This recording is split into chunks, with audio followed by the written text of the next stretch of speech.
If you ever tried to break a bad habit, whether it's late night snack raids, doom scrolling on social media, or a deeply ingrained addiction, and failed, you probably blamed yourself. You told yourself you lack willpower, you felt weak, you felt broken. But neuroscience reveals a radically different truth. You aren't broken, and willpower isn't the problem. Your brain's ancient survival system simply got hijacked. Most people believe breaking a bad habit takes 21 grueling days of sheer self-control, or that dopamine is a pleasure chemical rewarding your bad choices. Both of those are complete myths, and once you understand the real machinery under the hood, you can stop fighting your own brain and start rewiring it. To see how this works, we first have to look at what's actually happening in your head when a bad habit takes root.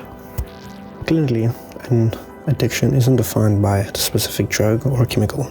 It's defined as continued use despite adverse consequences.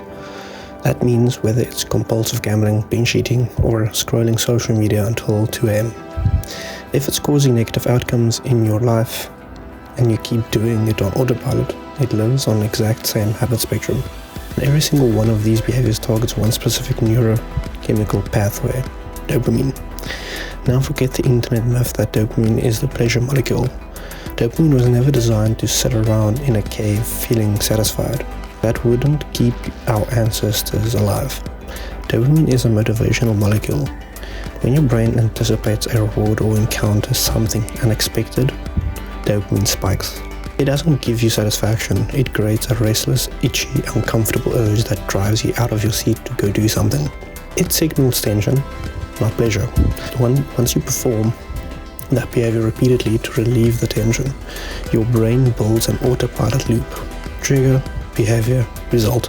It enters set and forget mode, automating the action so you do it without consciously deciding to. Now, if dopamine creates the restless urge, where in the brain does that physical tension actually live when a craving strikes? This brings us to a remarkable discovery made by a neuroscientist at Washington University, a network of brain regions called the default mode network, or DMN for short. This network turns on whenever you aren't actively focused on an external task. If your brain's default state, handling self-talk, past regrets, future worries, and internal focus. Right in the center of this network sits a critical hub called the posterior cingulate cortex. Brain imaging study shows that whenever someone experiences a craving, whether for cigarettes, chocolates, or checking a phone notification, this specific hub lights up like a Christmas tree. Experientially, this is what it feels like to get caught up in a craving. A craving doesn't feel like an abstract thought, because thoughts don't have power on their own. Craving feels like an itchy, tight, coiling physical sensation in your body. A coiled spring waiting to snap you into action.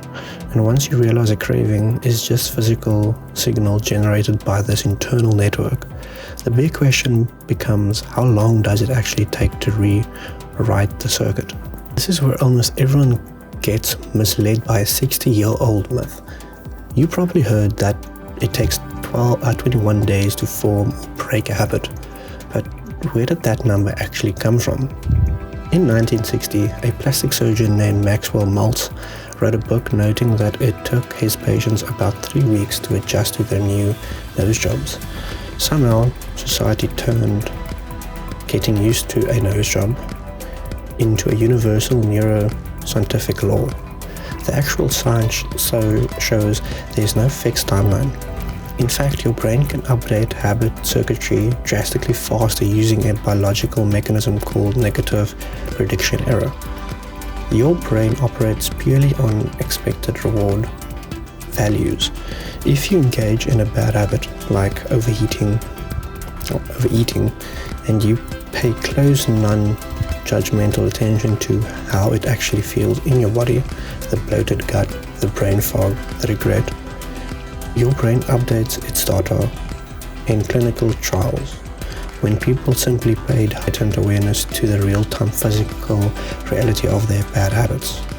The perceived reward value dropped below zero in just 5 to 15 repetitions. Your brain doesn't erase old neural pathways with willpower. It overrides them when it discovers the bigger, better offer, in short, BPO. When your brain registers that the bad habit feels worse than refraining, the urge naturally collapses. So if our brains can update that fast when we pay attention, why do modern habits like checking our phones feel so impossible to break? Why does that loop keep catching us? Because smartphones are engineered as pocket slot machines, utilizing intermittent enforcement. In behavior psychology, the single most addictive way to condition a brain is through unpredictable rewards. If you knew every swipe gave you something interesting, your brain would get bored. But when the reward is random, dopamine spikes exponentially higher.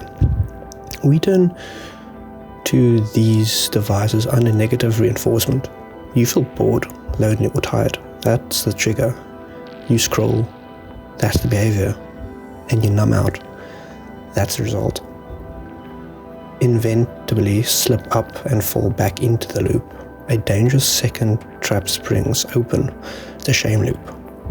You make a mistake, you beat yourself up, you feel guilt, and that emotional stress becomes a new trigger that drives you right back to the habit to escape the bad feeling. Here's the key. A single slip is just a single data point. It does not reset your brain to square one. Self-judgment actively shuts down the brain, neuroplastic learning centers. But if you shift from shame to curiosity, asking, what did I actually get out of doing that? You convert a slip into learning opportunity that moves your neural progress forward. And that brings everything together into a practical action plan. How do you actually apply the science in real time when any urge strikes? First, focus on what, not why. Stop wasting energy agonizing over why a trigger happened. Focus on what the physical sensation feels like in your body right now. Second, meet the need. Don't feed the want. Scratching a craving is like scratching poison ivy. It temporarily relieves tension but spreads the itch. Identify the underlying physical baseline. Are you hungry, angry, lonely, or tired? And address the real need instead of feeding the distraction. Third, deactivate the default mode network. Brain imaging shows that non-judgmental awareness directly quits down to default mode network within minutes. When you sit with an uncomfortable urge, without fighting it or acting on it, your distress tolerance expands, putting your conscious mind back in the driver's seat. You don't need to fight your brain with brute force. You just need to work with how its reward pathways operate. Every craving is temporary, and every time you observe a habit loop without reacting to it, you update your brain's blueprint for good. If this scientific breakdown gave you a new perspective on how your mind works, hit the like button and subscribe for more deep dives into neuroscience and human performance. Drop a comment below with a specific habit loop you're working to override right now. I'd love to hear back what you're tackling. Thanks for watching, and see you in the next video.